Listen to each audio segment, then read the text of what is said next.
How being smart with your money leads to financial success. Achieving financial success is not something that just happens. Maybe if you win the lottery or something, but for the average person like you or me, it comes from a series of small steps you take over a long period of time. With each step, you form a new smart money habit. And with each smart money habit, you build towards financial independence. So what sort of habits can you form to get on that path? Let's take a look at smart money habits you can start today to get you closer to a financially independent future. 1. Avoid being penny-wise but pound-foolish. It's tempting to try saving a couple cents here and there when buying small items. However, that's not where the real money is saved. You're putting in extra effort for something that doesn't move the needle. You get the most bang when you're able to cut down on your bigger bills. For example, finding a lower interest rate for your mortgage could save you $50 plus per month. And cutting your transportation bill by purchasing a cheaper car or taking public transportation can provide large gains as well.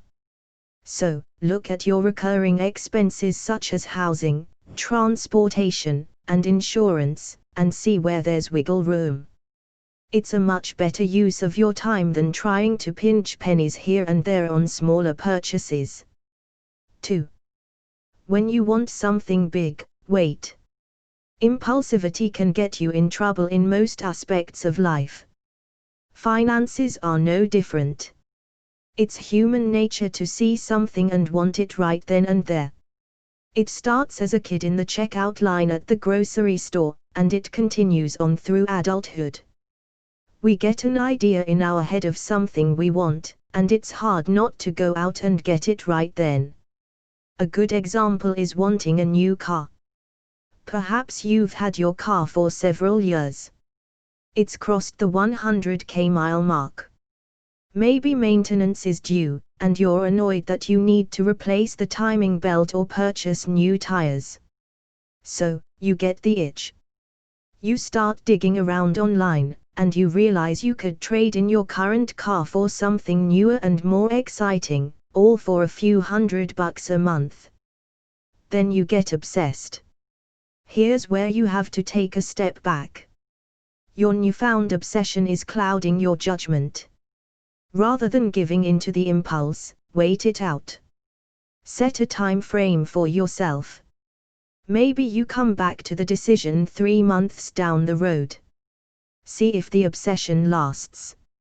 It might, but often, a funny thing happens. Often, you forget about it. And often, you find that the new car wasn't a need at all. The impulse faded. And you just saved yourself a ton of money. 3. Life smaller than you can afford. You finally get that big raise. And you want to celebrate, and why not? You've been looking forward to this forever. And after all, it was all due to your hard work. Don't get caught in the trap that just because you're now making more money, you should spend more. Too often, people get more money and feel like that gives them the means to buy a bigger house, a bigger car, you know the drill. Resist. The fact is that living smaller than what you can afford is one of the fastest ways to build savings. But if you constantly upgrade as you begin to make more, then you'll never get ahead. You'll just build up more debt along the way and have just as little wiggle room as before. 4. Practice smart grocery shopping. Food, it's one of the biggest portions of any budget. And if you're not careful, it can be one of the biggest drains on your wallet. But luckily, there are a few things you can do to ensure that you stay smart with your money when buying groceries. Create a grocery budget. Set a strict weekly grocery budget. When you know how much you can spend on groceries, you can then plan your weekly menu around it. Once you know what all you need, you can go shopping and keep a running tally as you shop to ensure you're on track.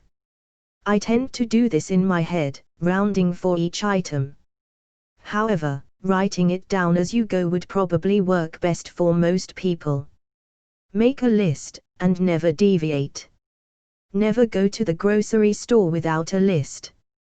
If you go to the store with a ballpark idea in mind, you don't have a true idea of what you need.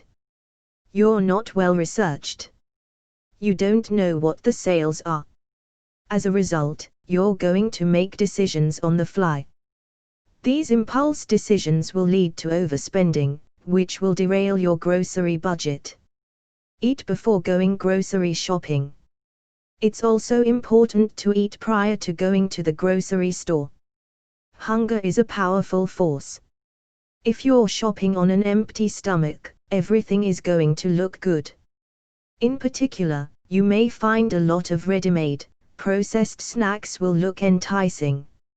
After all, you're hungry now and that food is easily available. So subconsciously, you may lean towards those items. Unfortunately, not only are those items typically less healthy, but they're likely more expensive. You pay for convenience. However, when you eat prior to shopping, then you'll shop with a clear mind. Your hunger won't cloud your judgment, influencing you to make poor decisions like a cartoon devil resting on your shoulder whispering in your ear. This makes it much easier to stick to your grocery plan. 5. Cancel your gym membership.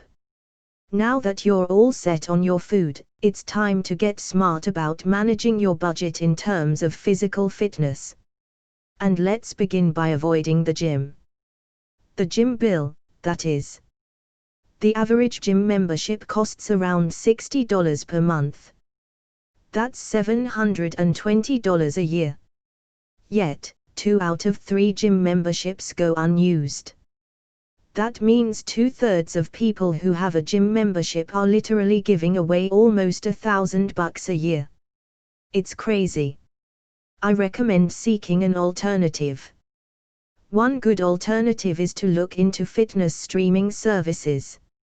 Streaming services allow you to stream hundreds of workouts like Insanity and P90X, right in your own home for around $10-20 a month. That's $40-50 less a month than the average gym membership. Of course, then there's the free option.